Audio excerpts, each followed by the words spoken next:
And so welcome everybody to our third, I guess, meeting of Rise Up, New Hampshire. And we have with us this morning Andrew Manuse of Rebuild, New Hampshire. And we may have with us at some point, I'm assuming Melissa as well. Is that right, Andrew? I think you're muted again. Yes, I thought she was. Here we go. It's fine. I can handle everything. Okay. So until she shows up, just welcome everybody. And we set this up today to speak with Andrew and the folks at Rebuild, because they've been doing an incredible job over the last number of alternative reality months that we know as the pandemic, and to make sure that we have a government that is responsible actually to the will of the people, and not to a few self-selected folks who think they can more or less decide for everyone. They have been responsible for helping to elect quite a number of people who have said that they would help keep the government in check, and so we're looking forward to being able to actually do that. We just heard from Rebecca saying that she heard from somebody that the government was going to go, or schools were going to go back into lockdown. We know that places have been attempting to do that based on case-demic information, what we like to call case-demic information, which is the amount of positive cases on the PCR test, which, as we well know, has almost nothing to do with actual people being ill, because cases have been now disconnected from the clinical observation of symptoms and illness. So anyways, that others may know more of that looming. I would like to Go say the person I heard this from was my FedEx delivery person here at the office this morning, and they had just had a meeting based on going back to essential businesses, and that all school is going to be out learning. So that's who I heard it from, but it wasn't just somebody in the street. They are. Okay. They are. Keene is closing. You've got new news on Keene, Frank? Yes. Yeah. They're after the 30th of November. They're going to be closed until January. They're what they're saying is that they are, because people are going to be coming into contact with each other.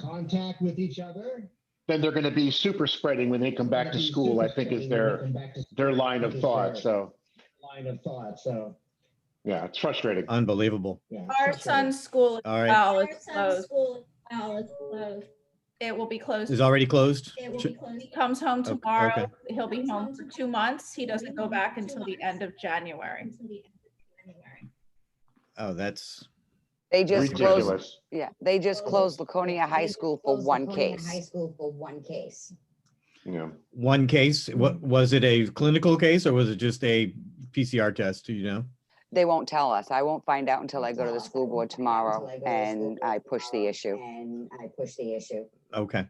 Okay. All right. So we want to welcome in what we had, I think. Well, we had her for a second here, but now Melissa here. Okay. I saw her there, and then I saw her go. She'll be coming back. I assume. Her microphone wasn't working. I think she was trying to reconnect. Okay. So it seems some people are getting echoes. The echo is a sometimes effect of how your computer handles hearing the sound and shutting it off from your microphone at the same time. It's not something we can control from any central location. If it's really bothersome and you have a headset microphone, that would be the best way to do it. If you put in a headset microphone, you may have to fiddle with your Zoom settings in order to not get the feedback. So we apologize. And And for anyone who is would still like to be added to the pictures so we can see you and hear you, just say so in the chat and we'll add you in. And then when Melissa comes back, we'll talk to her. Great. So we so I'd like to pass this over Melissa's back. to Andrew and oh good. And I'd like to pass you over to Andrew if you're yeah, and those who are not on, if you could probably mute your microphone while you're not talking, is probably a way also that we can help to limit some of the echoing that's happening. So again, welcoming Andrew Manuse of Rebuild New Hampshire. Andrew, I thought we would just ask you, I guess, just initially how things got started with the reopen/rebuild efforts this past year. Like who were the major players involved and what brought you together? I mean, we kind of know what, but like exactly how that all happened. Sure. There's about 20 of us in the work group. And you know, what happened was Carolyn spoke to each other on a day in late March, early April, saying, you know, well, the curve's flattened. You know, we're in a situation where, you know, things are under control. The hospital beds aren't going crazy. We're not going to have the overflowing of hospitals that we feared and we were told. So yeah, it's time to open up. And then what I think happened was it was past. Melissa says that she's trying to get in, but's having trouble. So what happened was we had the 21 days come, and it was sort of like we were expecting Governor Sununu to end the state of emergency at the end of the 21 days because all of his conditions had been met for ending it, and he extended it, and we believed right then and there that it was time to start pushing back because it had gone on for long enough. You know, just 2 weeks to flatten the curve. Well, we had gone 3 weeks. That was enough. And so Carolyn and I realized early on that this wasn't going away. We certainly didn't think it was going to last until November, but you know, we realized around April, you know, early April, that it wasn't going away and that it was going to persist for a longer time than it ought to. And so we created the petition to start putting pressure on the governor to end it. We have 8,000 signatures to date, probably growing from that point. But that petition led to, you know, a group of people who are part of our core effort to basically push back on Governor Sununu and the orders that have largely come from the Executive Health and Human Services Department and Benjamin Chan. And we have some inside knowledge of what's been going on there. It appears as though the task force that the governor set up was smoke and mirrors. He really didn't listen to any of the recommendations. He's been listening to Benjamin Chan throughout the whole experience. And so what we've been trying to do is get enough people behind the effort to push back on this overreach of the governor's authority, because in New Hampshire, the legislature is the body of our government that produces policy. And certainly after 21 days was over, the legislature had an opportunity to come and meet and create some policy surrounding, you know, what was going on. And they did not have to continue to leave it in the hands of the governor. So the legislature is culpable in this too. So we had rallies early on thinking that, you know, we can get enough people there and cause some attention and get the governor to flinch or at least change direction. And I think we did accomplish that in a couple of instances, particularly with the beach, opening the beach. We had a rally plan for a Saturday and to open the beach. We were going to go and just, you know, whoever arrested us, we were willing to be arrested. We were going. The governor opened the beach the day before we went. So I think that that was a huge victory for us there. Another victory was when, you know, all of the supermarkets and stores started to require masks to go into the stores. We held a letter writing campaign and we targeted Market Basket because we felt that we were there for Market Basket when they had their issue, and you know, they were having their schism with the families, and we stood by Market Basket to keep it in the right family and to make sure that it stayed local, and we helped them win. So now, you know, they're going against us. You know, we need to stand up and say, hey, Market Basket, remember when we helped you? Well, it's time for you to help us.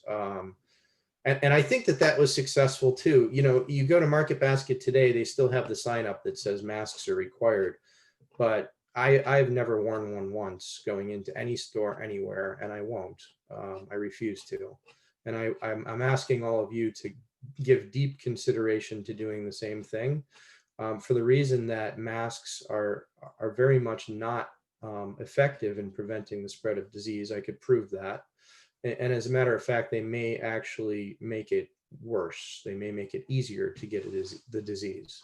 So I would urge you all to stop wearing one, because I think by doing that, we push back against the powers that be that are trying to force that on us. But getting back to the point, the effort that we made went from, you know, they were at the doors, they were, you have to wear a mask or you can't come in, you know, to now, well, you walk in without a mask, nobody says a thing. You might get hassled by a customer here or there, but that's about the extent of it. You might not even have that experience, you know, but I've shopped since, you know, the mask thing became apparent. Without one, I haven't really had any problems at all. If it's ever an issue, I just say I'm exempt. I don't even say why. I'm exempt, and I walk in. So I think we were somewhat successful on that effort. We would be more successful if more people would join us in going into the stores without a mask. And I think, you know, what I want to say in conclusion on that point is the purpose of the mask is not to help the spread of, prevent the spread of COVID-19 or any other disease. It is in fact to prime us for a mandatory vaccine, and it is to command obedience over a people that are used to being independent. And it's for those reasons that we need to resist it the most.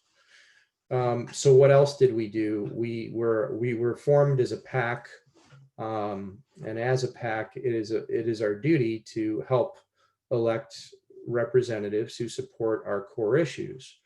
Our core issues are at the bottom of our endorsements page. If you go to rebuildnewhampshire.com and then go to the bottom of that page, there's a very lengthy list of the core issues that we've been supporting. Largely, it's no mandatory masks, no mandatory vaccines. You know, the governor should not be passing laws. The legislature should be passing laws. You know, and public policy should be based on the Constitution, not on, you know, dealing with XYZ emergency. I think people and businesses are fully capable of handling emergencies on their own. We're smart. We have intelligence. We can read. You know, we can make our own decisions about what's good for our families and our businesses. So those are the basic premises that we've stood for from the beginning. And the legislators who support those issues are the ones we endorsed. And we elected ultimately 74 of the people that we endorsed. So we have 74 elected officials right now in the the state house, the state senate, and the executive council, who are going to be supporting these issues. That's probably the largest block of people that we've ever had elected before who support us. So we're very excited about that. And, you know, I'm going to continue to be the chairman. Now, we changed from Reopen New Hampshire to Rebuild New Hampshire because Reopen New Hampshire is, people think we're open, even though very clearly we're still operating under a state of emergency and the governor's emergency orders, which I strongly believe are unconstitutional. we are still not open, but most people think that we are. And so that's why we changed focus from reopen New Hampshire to rebuild New Hampshire, because clearly we do need to rebuild from the destruction that's been caused by, not by COVID-19, but by the government shutdown and the emergency orders that persist to this day. And so that is what we're attempting to rebuild from. First, we're trying to rebuild our republic, where we have, laws that actually have an effect, and our government follows them. And we need to rebuild from the devastation caused to the economy. And so I'm going to remain chairman of the organization, and JR Houle, who isn't on the call, but he's going to remain our treasurer. So we're ultimately the force behind Rebuild New Hampshire. But we have another force that has grown very strong, and her name is Melissa Blasek. And we've named her executive director to do the day-to-day operations while we, our advisory, we're kind of, helping her out behind the scenes. And yeah, we'll send out a press release from time to time and do some things. But Melissa is really going to be leading the charge inside the legislature. As she's not a lobbyist because she's one of our 74 elected. She's actually a representative, and that's pretty awesome. But she's going to be leading the charge inside the legislature, and I'm going to be there, perhaps wearing the orange tag as a lobbyist on the bills that we care about. I can go into detail on those if there's time, but I do want to give Melissa a chance to speak as well about what we're going to be doing inside the legislature. So maybe she can handle that. Can you hear me? Because that was my problem before. Was it my? Okay, good. So yeah, no, I mean, we have 74 endorsed candidates. I would say there's at least another 25 to 30 that just simply didn't want to be endorsed publicly by us, but are very sympathetic and in agreement. It's kind of a problem, isn't it, that we have a Republican governor? It's like a little bit of an issue, but so there's a lot of political issues there, but that means that we're the majority of the majority, which is great. I think that gives us a lot of wiggle room, especially, considering we don't have, super large majority, Republicans don't. But yeah, so obviously priority number one has been legislation on state of emergency changes and public health law changes. And there's been a group of incumbent reps who've been working on that for a couple of months, and Andrew and I have worked on that with them. I think the legislation looks great. The problem is going to be, will the governor sign it? And originally, the word that we were getting was that, yes, he would sign it if we didn't simply, pull the rug out from underneath him and end the state of emergency. But now apparently that's not the case. As is a lot with Sununu, he is not necessarily a man of his word. And I think we've all seen that quite a bit. So it's going to be much harder. He wants all of it dated to not go into effect until 2022 because he doesn't want it to affect him or this emergency. So that's where we are with that. And while we absolutely need these things to be in effect for the future, because we've certainly seen what a nightmare this has been able to create, yeah, that's a bit of a problem. I think we're working out a lot of political strategy. We have House leadership on our side, so that's very helpful. The Speaker of the House traditionally is the most powerful position in New Hampshire. Right, Dick Hinch and I live in the same town, which has been handy for me because I've gotten to get to know him a lot. And his sort of right-hand man now is Jason Osborne, and Jason, I mean, he's like as really pretty much as libertarian as they come, and he is 100% with us. I think he's going to be House Majority Leader, and he is willing to sort of pull Dick Hinch along, is the feeling that I'm getting. So that's great. And Dick Hinch isn't you know, he's a politician. It's a little hard to read him, but Andrew and JR and I have met with him and had, you know, speakers, had a conversation with how he would be a speaker in regards to our issues. And he's definitely willing to work on a resolution to the state of emergency and enacting changes. So I think we're all on the same page. I think politically it's going to be complicated. It's going to be a chess game, but we're there. Yeah. So ultimately, you know, what I think we want to do is come at this from several angles. You know, we have some of our endorsed candidates who are going to be pushing, you know, for full out repeal of some of these emergency laws that gave the governor the power to begin with. We have no expectation that those are going to pass. Yeah, we have somebody who's going to just submit a repeal for all state of emergency laws, just for funsies. It's kind of a flank strategy to, you know, this is the, in a perfect world that they would pass, but, you know, I don't think that they have the political ability to pass. And so we're hopeful that by doing that, some of the more moderate approaches that we're taking will pass. The trick is, as Melissa said, are they going to pass, you know, effective immediately, or are they going to pass effective 2022? And ultimately we'll wait and see, you know, if we can play games with the governor. But the support from all of you who are on this call, coming to the hearings, if they are in person, or attending them, or writing your representatives, or writing all of the representatives, that's going to be critically important to getting this done. If we don't have the support of the people in this, there's no way that this stuff's even going to pass, even the moderate stuff. Because I think we have a really good chance for most of this passing. With support. Everybody seems on board with it, even the governor, except that just for thee, not for me. So just doesn't want it. Quote, he doesn't want anything to derail him. And frankly, that is precisely what we need to do. The governor, while a Republican and while very popular, which I think is a serious problem, personally, because I think what makes it a serious problem, I mean, the public can think whatever they want to think. The problem is that politically, Republicans are unwilling to play hardball with him because he's so popular.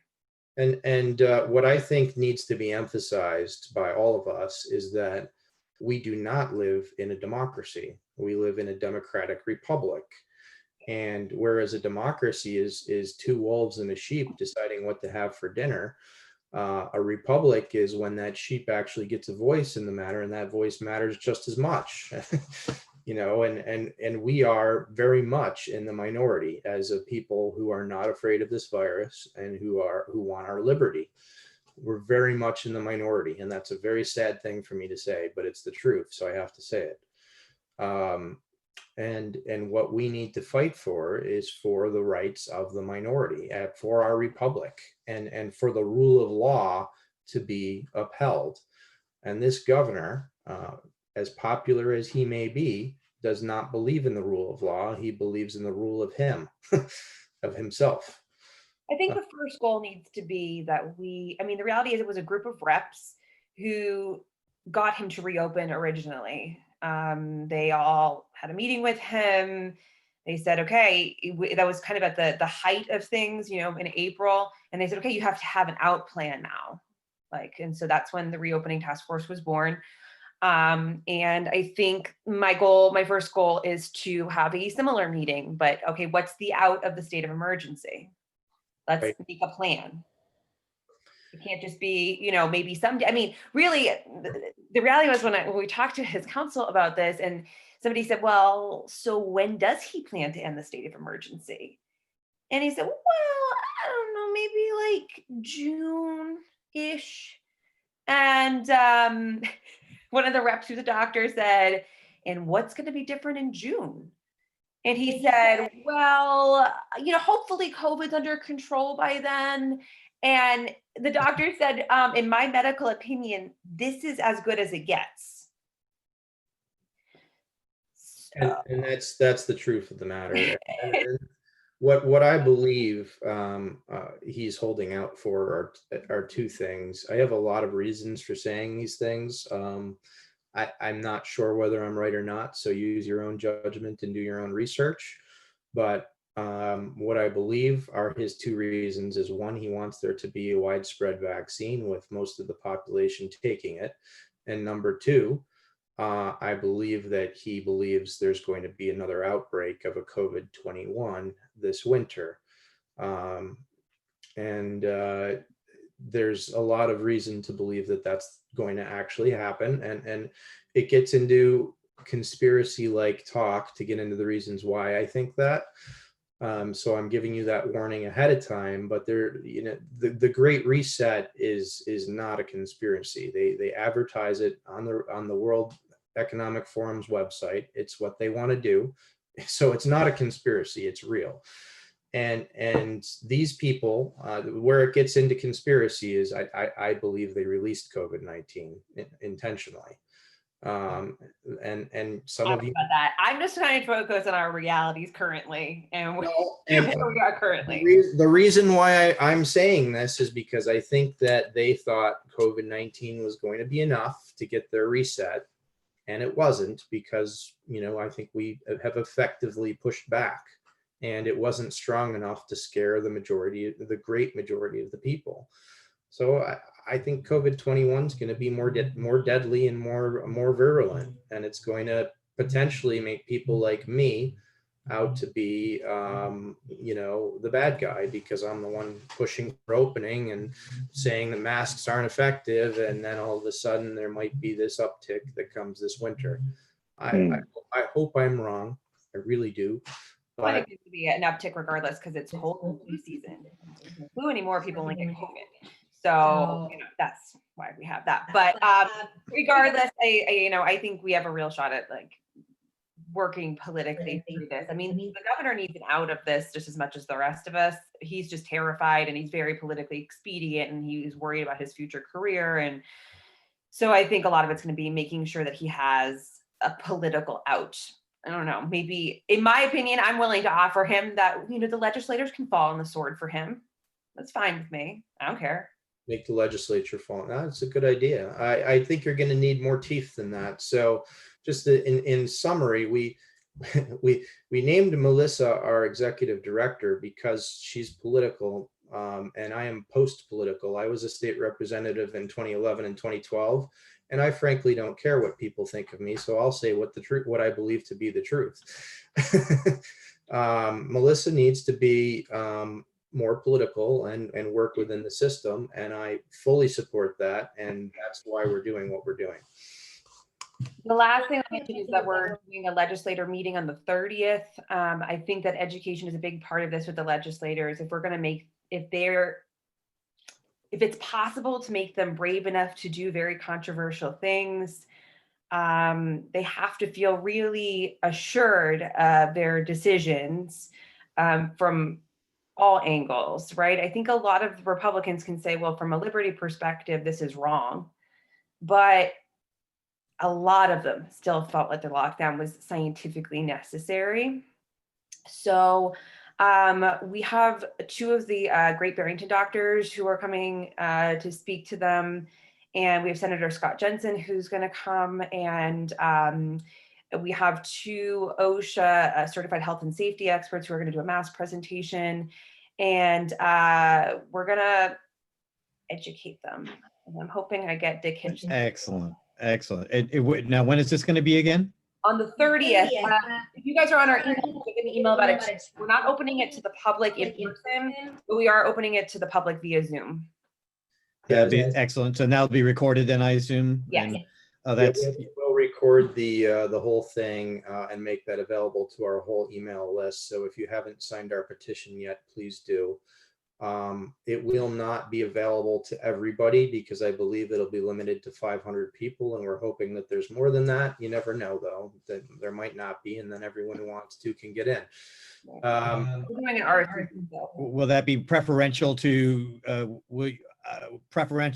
other folks in government, like our large house. Right. They're invited to the in-person event, and the email list is only invited on Zoom. So in that way, that's how we're kind of preferring it. Like, So it's kind of an incentive for them to come in person, because if they try to get in on Zoom and they're late to the meeting, they're not going to get in. So. I see. No, this is a great opportunity. I think you guys are taking the exact right approach. And the only thing I can add is, I do, I have nothing more to go on but my gut either. But based on the things that we're seeing and feeling, we sense that there's a bigger amount of support, a larger amount of support than is perhaps evident at first blush, but that the people naturally, because we're all social beings, those who may be a little bit more subject to things like, shaming and humiliation might, feel a little bit, held back from, stepping forward and going, oh, we actually agree with you. But, the wink, wink, nod, nods that we get around town from people who are otherwise apparently conforming would lead us to believe that there's a bigger amount of people. And to that end, we'll do what we can to make sure that if you want to make a statement like hundreds of people showing up at the State House on any given day, ahead of time at 7 in the morning or whatever, when you have an action and you need to make a statement to the governor, we'll make sure that we're doing what we can to turn those people out.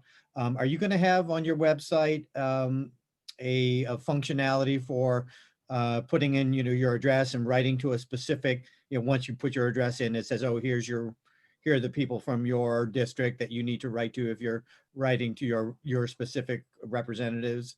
that's a Usually great it's just it's connecting it to it. Yeah, so there's a way Connecting it. on the general court website, but we can absolutely educate people on how to do that. Yes. Yeah, that's a great idea. Yeah, we're gonna need help getting this all passed, and yeah, I think it's useful just to have that on your website, or if we can have it on ours, I don't know. But people just plug in their address and it shows everybody who's there and makes it very easy for them they don't even have to go to the email, just plug in a message right there. If we can do that, that will, I think, increase the amount of communications by a factor of 2 or 3. If people have to kind of go look it up and who's that and what do I say? And so I'll just encourage you to do that. Melissa, I'm happy to brainstorm with you on that if you'd like. So we did that for yeah, I will say the Republicans love to bring out Sununu's numbers that he got at the election, but I think the reality is that a lot of people were voting for him because they didn't want the Democrat. I think there was a lot of that. They were afraid of how much worse it's going to be. Even Democrats who voted for Sununu, because they were simply afraid, having seen the Democrat governors out there, how much worse it could be. Not because they think that Sununu's amazing or that they disagree. In fact, I know Democrats who completely disagree with all of this. They just think that he's better than the alternative, and that's it. So I like to bring that up. That's a really positive. That's what I did. I mean, I voted for Tessamon in the primary, and I voted for Sununu in the the major election. So yeah. I did the same thing. I don't agree with him. He has gotten a few nasty emails in the beginning of all this from me, and a couple voicemails, I think, too. I do know one question I got to ask though, where they just closed down my high school. And my daughters are now home until the day after the Monday after Thanksgiving for one case in our school. Because I also sit on the school board and I go to the school board tomorrow. If any of you could email me or get with me maybe after this to give me some hard information that I can bring to this school board, because I'm going in, I want to go in with guns a-blazing tomorrow. I'm done. They've had our kids wearing masks since day one. Everybody's wearing a mask. And if everybody's wearing a mask, then why did you shut down the school for one case? Yeah. Close the school down for the weekend, clean it, put everybody back in school on Monday. He was somebody who she's come up with some amazing infographics about all of this and all of that. Can't say she's been super successful, but she's not on the school board, but she's been bringing it to her school board in Londonderry.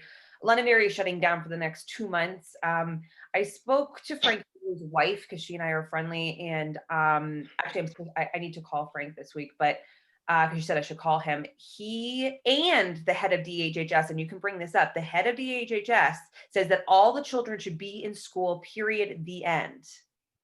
Right. So my question is, No reason for school to be closed. right. So my question is, if we have all of our students in a mask, why the shutdown for one case?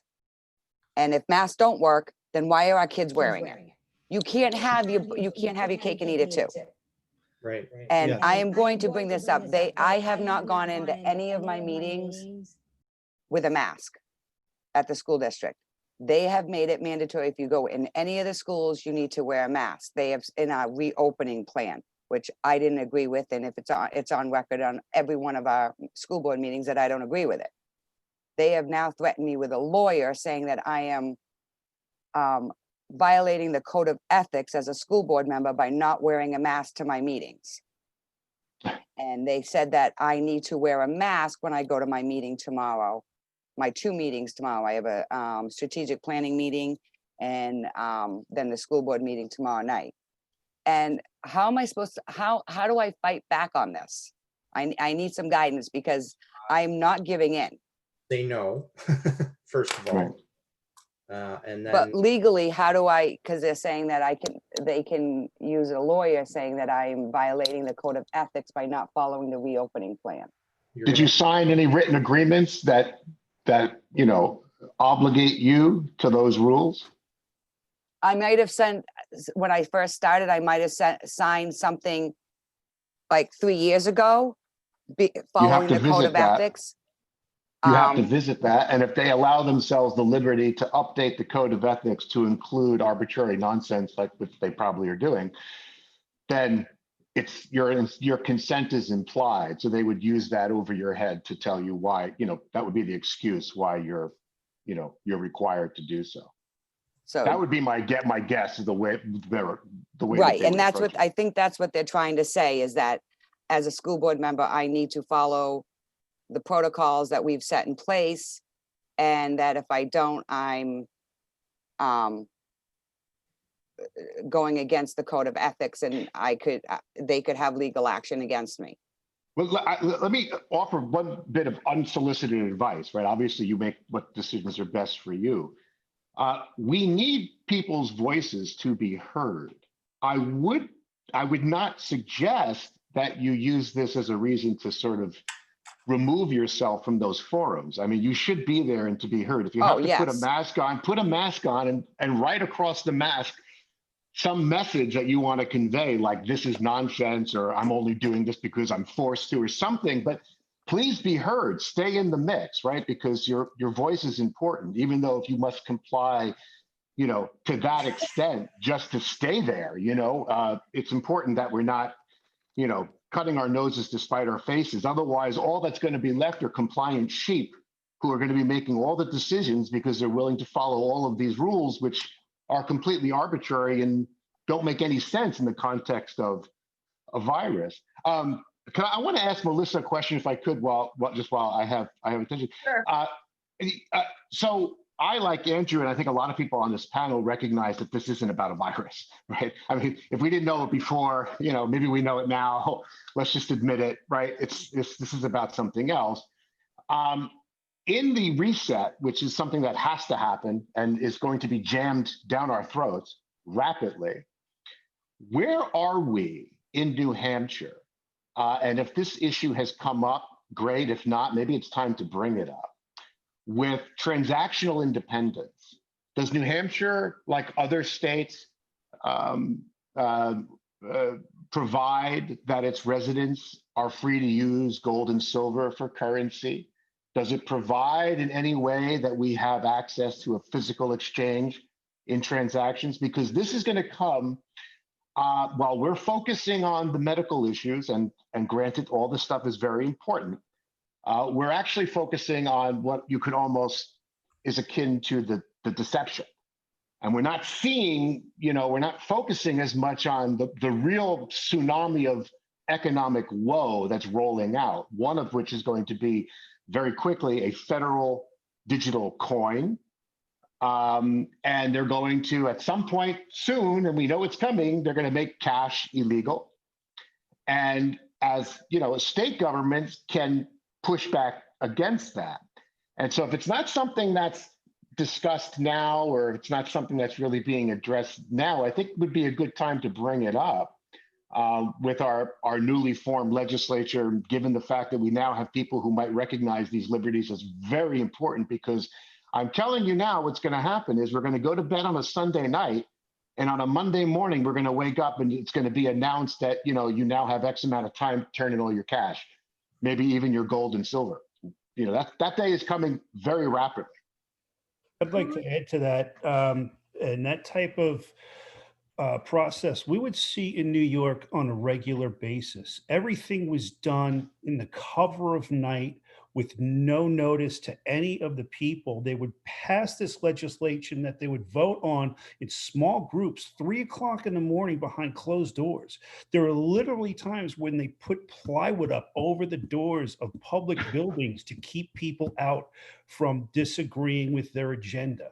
And that's real. And that's what it's like in all these other states like New York, Massachusetts, DC.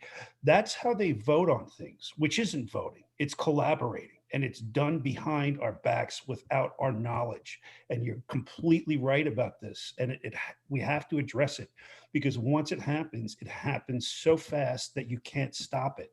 And while we're all distracted by these other issues, which are real and which are concerning, they've got us distracted and chasing our tails with things that are like, that you really can't fight, like mask mandates. The only thing to do is resist. If you resist, then they silence you or lock you out, etc. And it's a simple matter of eliminating the people who are saying what we're saying so that they can get the masses to comply and put through all these other policies. We're not even going to know what hit us. By the time we wake up in 21, it's going to be all of these things plus more. So I agree with what Frank brought up and what the other Frank just said completely. You know, I know that in 2012, we attempted to create a state bank for this very purpose. It was Don Gorman's idea, if anybody knows him. I still think it's a great idea. I supported it. I voted for it when I was in the legislature. I honestly, you know, this is like a deer in the headlights moment for me, because we should have been thinking about this. You're absolutely right, Frank, and we haven't been.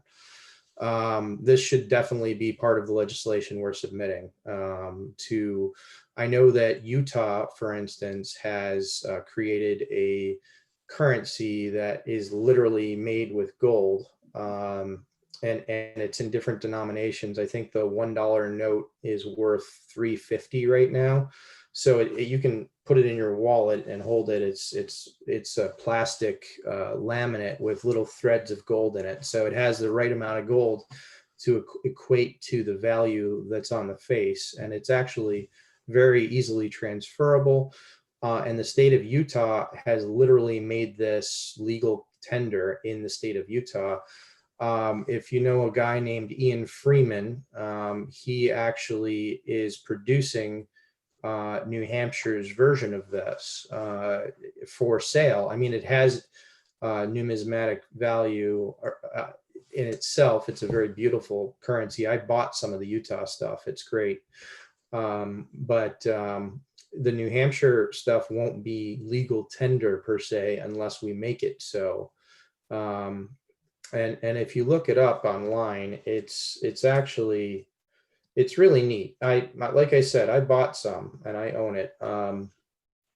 We should do that. We should also make it legal to trade with gold and silver directly. We should make it legal which is constitutional, by the way.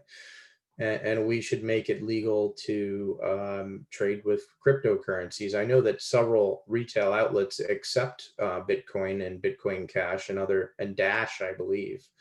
But it should be officially recognized if it's not already. I would definitely add that to the list of things to look at, Melissa. I'm looking for that. I website. have not been thinking about that. I mean, honestly, I've been really worried about public health legislation and state of emergency legislation. And that's sort of where my focus has been. There's a lot of work to be done. I think This really opened a can of worms, didn't it?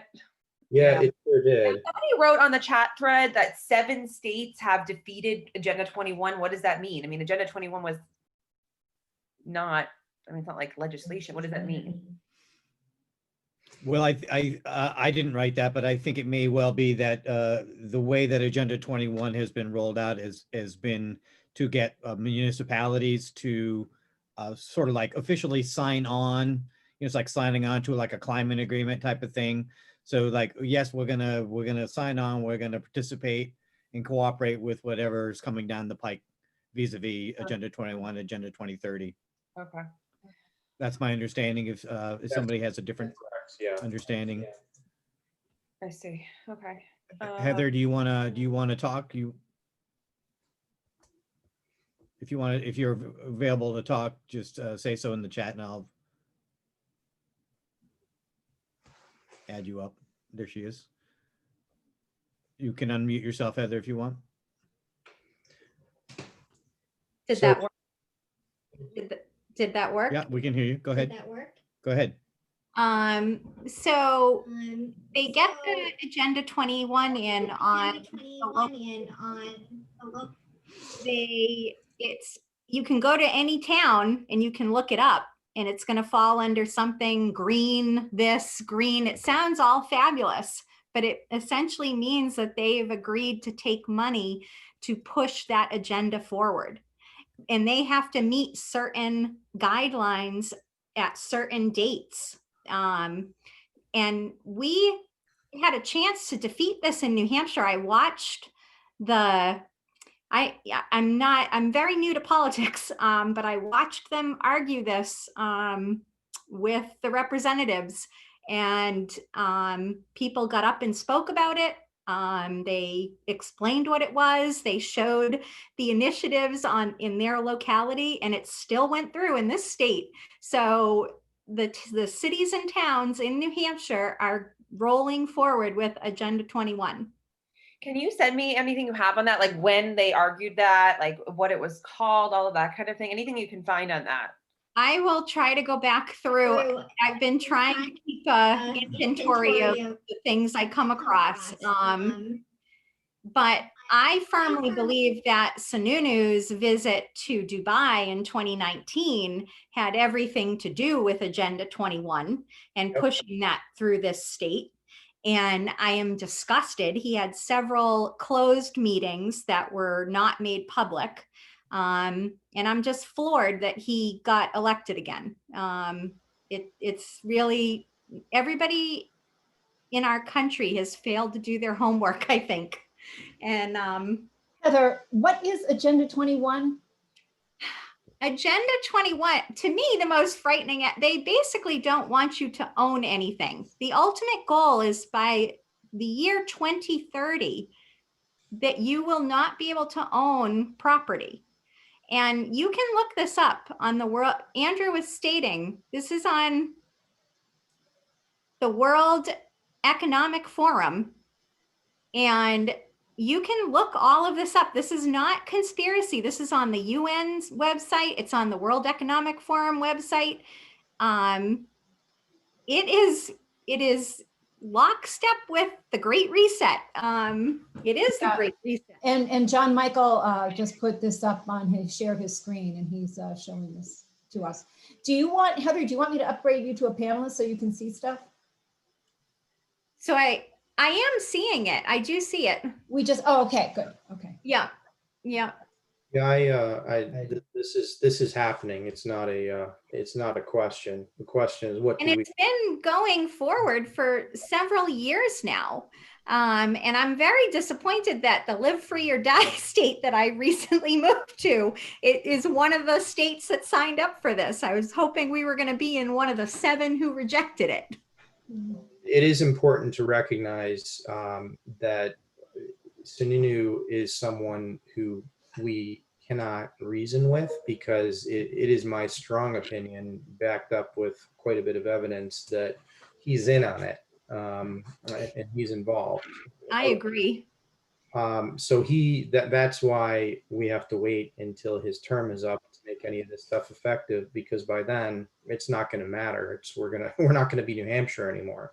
We're going to be part of this new globalist government that he's helping to create.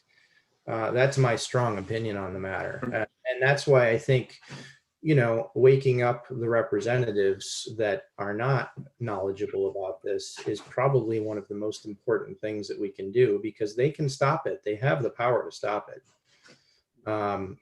Whether they have the will is another question. I know that the House of Representatives in New Hampshire was designed by the New Hampshire Constitution to be the strongest body of government, and the Speaker of House the strongest role in all of our government, because he is directly accountable to the people. He's elected every 2 years, and he's elected within the legislature itself every 2 years. We've had a situation where Republicans have held power for 2 different sessions in a row, but the Speaker of House has changed hands. So very accountable position to the people. And that's why the Constitution made that position the strongest. Now, Dick Hinch, I think, is on our side. I believe he is. I could be wrong. I hope I'm not. But he needs support in order to exercise his I have no doubts about Dick Hinch. I think Dick Hinch thinks about Dick Hinch first and foremost, and his political future. I think he sees something much even bigger than being Speaker of the House someday.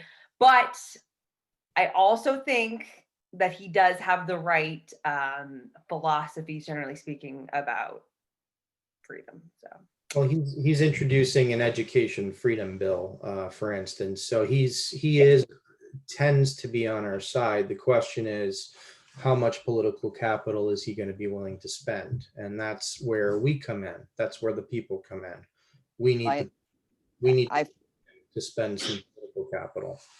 I've had some talks with him on, the school issue and the mask issue, and I know he's on our side. But again, I've heard that warning, Melissa, like you said, he is cautious to make sure he's, covering his butt for future. And so, but I have had that one-on-one and with him several times, and I know he's on our side. So I've wondered if it's bullshit, honestly.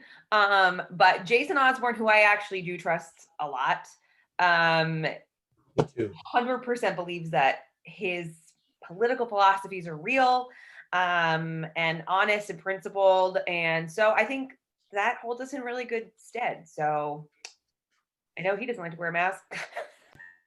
Jason, I know I talked to 2 more representatives last week, Paul Terry and David Strang. David's a doctor.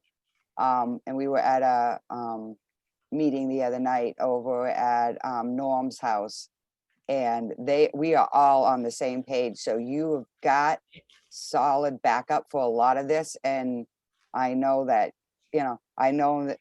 Belknap County, everybody I've talked to that have just been elected, because we went straight Republican all across the board here in Belknap County, and we're getting rid of our Democratic mayor because he just moved from Laconia to Guilford. So bye-bye.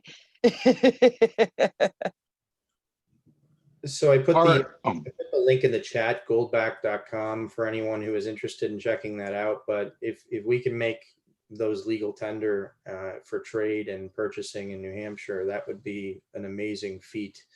But yes, Jason Osborne is most likely going to be the majority leader in the House. So he is a friend of mine personally, and a great resource to push our effort forward. He's on the extreme side internally, but he's also a very good politician. So, he'll know how to play this the right way. But a lot of really good leaders who I think are really sympathetic. I mean, Dick Hinch is the one I trust least, but Jason's gonna be majority leader. I think Al Balsaro is gonna be majority whip, and they're all 100% with us. So this is very helpful. But I can't emphasize enough that they need our support. They need people contacting them regularly with support. You guys need to do this. You guys need to push the governor. You need to push back.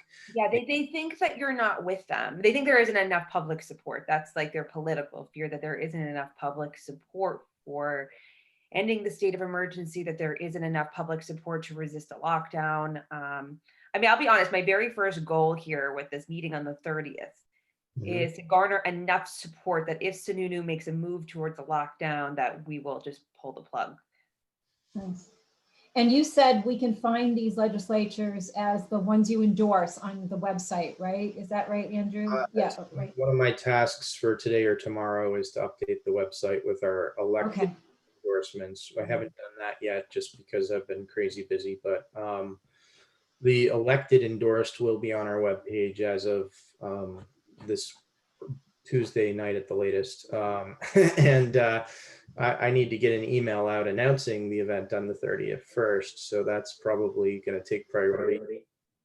But I have the list of everybody that won, and so that will be available. Okay, good. I want to thank everyone. We're at 2 o'clock and I want to be respectful of everybody's time. Does anybody have any final parting? I'm just comments? curious because I kind of got in late here. I'm just curious, like, I don't know a lot about your group. Like, what are you guys doing? John Michael? Sure. Well, we are more or less newly organized, and we were really focusing more on the health freedom aspect. But of course, we're interested in all of the things that we've been discussing here today, and which is why I invited y'all on, because it's, push is coming to shove. We can see it, and again, we believe that there are more people who can see it.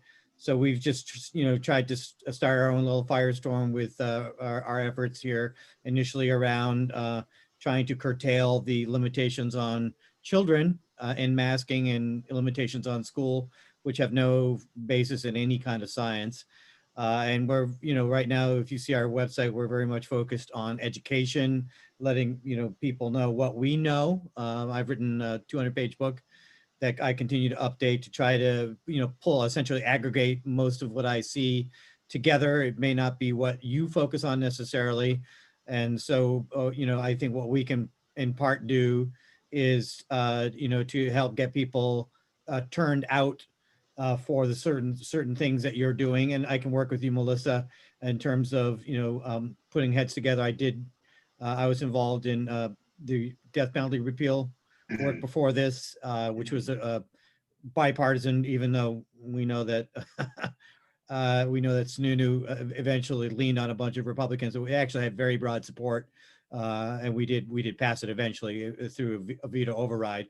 But anyway, so I'm familiar with working inside the legislature as well. And so we're looking to you to tell us kind of like, in terms of pressure points, who the pressure points are. I'm sure you'll do an essay across the whole House and Senate of who's on your side, who might be willing to move and who's not, kind of thing. And so as you move forward, we can help as we gain traction, help, move people to write and call and, just get involved. I mean, honestly, right now, I can think of something. I mean, I want to pressure Dick to make a meeting with Sununu to come up with a plan to end the state of emergency. I think Dick needs to know that there's a lot of public support for ending this continued emergency. So if you all well, let's chat. Yeah, that's usually right. I'll email you and we can set up a time to chat here whenever it's convenient for you, today or some other time soon. All right, thank you. Yeah. So we did also have Anybody Jen else have anything? I just wanted to say, Jen commented, recall Sununu, he sold us out, and we will contact the list of legislators you put up. She's a go-getter, Jennifer is. So yeah, we will be all over. We'll take your guidance. I already signed the petition long ago, but yeah, anything else, and having this kind of information about how we can make our voices more strongly heard is wonderful. I so appreciate it. I have a question on how many members are in Rebuild New Hampshire. Rebuild New Hampshire is the same thing as Reopen New Hampshire. We have about 8,100 members, 8,162 to be exact.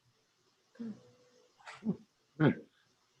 Could I just wanted to make one point, if I may, just going back to, we had a discussion about Agenda 21 and Agenda 2030, and I just wanted to make the point, if I could, that if people are surprised why this has caught fire so to speak, to the point where, you know, our Republican governor would be going to Dubai and coming back and filled with these kind of visions of implementing these policies. I just think it's very crucial to make sure we understand that the United Nations is a mechanism of the ownership class. They don't have a choice. And I think it's important that our local legislatures here understand the direction that we are moving in rapidly, which is the demise of the US currency. They have to reset it. It has to happen. There's no way around it. And they need to front run their operation, or they will be divested along with the rest of, you know, everybody else. And so they have a plan to reset it in their image and control all of the seats of power in doing so, while selling it to the public that it's going to be utopian and you don't have to worry about owning anything and we will cancel all of your debts. This is something that is happening. There's no way we can stop it. So I'm only saying this not to be an alarmist or a conspiracy theorist. The currency is a dead currency walking, and it's the reserve currency of the globe. This is why you see a coordinated global effort for all of this nonsense. So we need to be very, very aware of how we move locally to respond to what is coming. And the best that we could do is to position ourselves for as much independence from whatever system is going to be jammed down our throats as possible. And these are things like transaction independence, medical freedom, all of this, because they're replacing the petrodollar with the pharma dollar. I mean, this is obvious, right? The vaccines are replacing this. So this is kind of something that we're not going to be able to stop their plan, but we can certainly limit their impact locally as best as we can. I just say this again, not to be an alarmist, but to plant the seed, especially in the minds of people who are legislating, that this is something we need to consider as we move forward, because it will be coming rapidly. Frank, I agree 100%. I sent you a message if you could contact me directly. I put my contact info in there. I'd like to discuss further with you. I know we're over, so I'll be brief. Sure. I just want to say that we live in Bedford, and we see a whole series of massive new construction, brand new, some of it not even occupied. It's all done as low-income housing, and it's everywhere around these sort of affluent areas, and it's just kind of tucked away in places where it's not so conspicuous, but it's there, and it's happened recently. Now, mind you, we've only been here 2 months. So if I can see this clear as day coming from where I come from, there's a lot more that's happened that I haven't seen. So it's already here. It's in the fabric. It's already among us. So we have to act. We posted, so if you go to Democrats Against UN Agenda 21, it's a great website that will really lay out what the agenda is, what countries signed up to it, what the plan that has been implemented around us is. It's a great web. It's a great resource. It restructures housing. It moves people out of private residency into these public domains. Everything is going to be stripped away from us. We're going to be at their mercy. Sure. As Heather had mentioned before, when you see these protected lands around, you know, you purchase a property, but it's protected land, you can't use it. That's all part of Agenda 2030.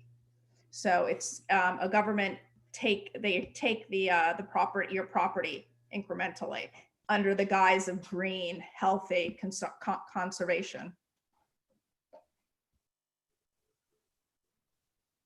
Am I on mute still, or? No, Okay. we can hear you, Heather. It's essentially an inventory and control plan for all natural resources. Yep. And they're very serious about it. And they know that they can't do this all at once. It's going to be drip, drip, drip. And it's been dripping for at least 60 years. I think goes back further than that. And we've got to get education out there around it, because I think most of the people are walking around sleeping, wearing their masks, which is killing their brain cells. But it's a real thing. And what I saw with the coronavirus is that this is giving them an excuse to ramp it up and to make it go faster. And it really has. And we all just laid down for it. Well, not all of us, but too many of us. Well said. Well said. Yeah. So any wrap up comments from anyone? Well, I just want to thank Andrew and Melissa for being here today, and just, I think you can well consider us your sister/brother organization, and moving forward, what we all realize we need to do. We pretty much all have to be on the same page, and we have to get over whatever differences we may have, which I don't think are many here in this room anyway, to make sure that this is not going to be happening. I think if we speak with one voice loudly enough, and 8,000 people in your organization for New Hampshire, that's actually really good compared to other things that I know. So if you can turn them out is the question. If we can bring 1,000 people to the State House with making a lot of noise, and do education sessions and do whatever else we need to do, then we're doing our job. So I think we need to, whatever you're doing on the 30th, we need to keep it rolling so that it just doesn't fall by the wayside, because you know how things are with the legislative sessions and people's lives. It's busy and things, well, we'll deal with that whenever. No, this has to be kept front and center. John, your comment there brought something else to mind real quick. I think that our best force that we have is when we put people to their keyboard. We asked people to email the aldermen in Manchester about the mask ordinance they were going to pass, and we overwhelmed them with emails to the point where we only thought we had one swing vote. We ended up getting several swing votes because of all those emails that we were able to generate. And Berlin is next. I have not had time to coordinate it myself, but if somebody figures out what the town councilors' names are and emails are and the dates of the meetings, I will get it out there to everyone like I did for the Manchester one, because that was the key. Really, emails were the key. Listen, I got to run, but thank you guys for having me. All right. Thank you for having us. Okay. Thank you, everyone. We'll call this a wrap for today, and we'll stay in touch with one another and support one another. Thank you so much.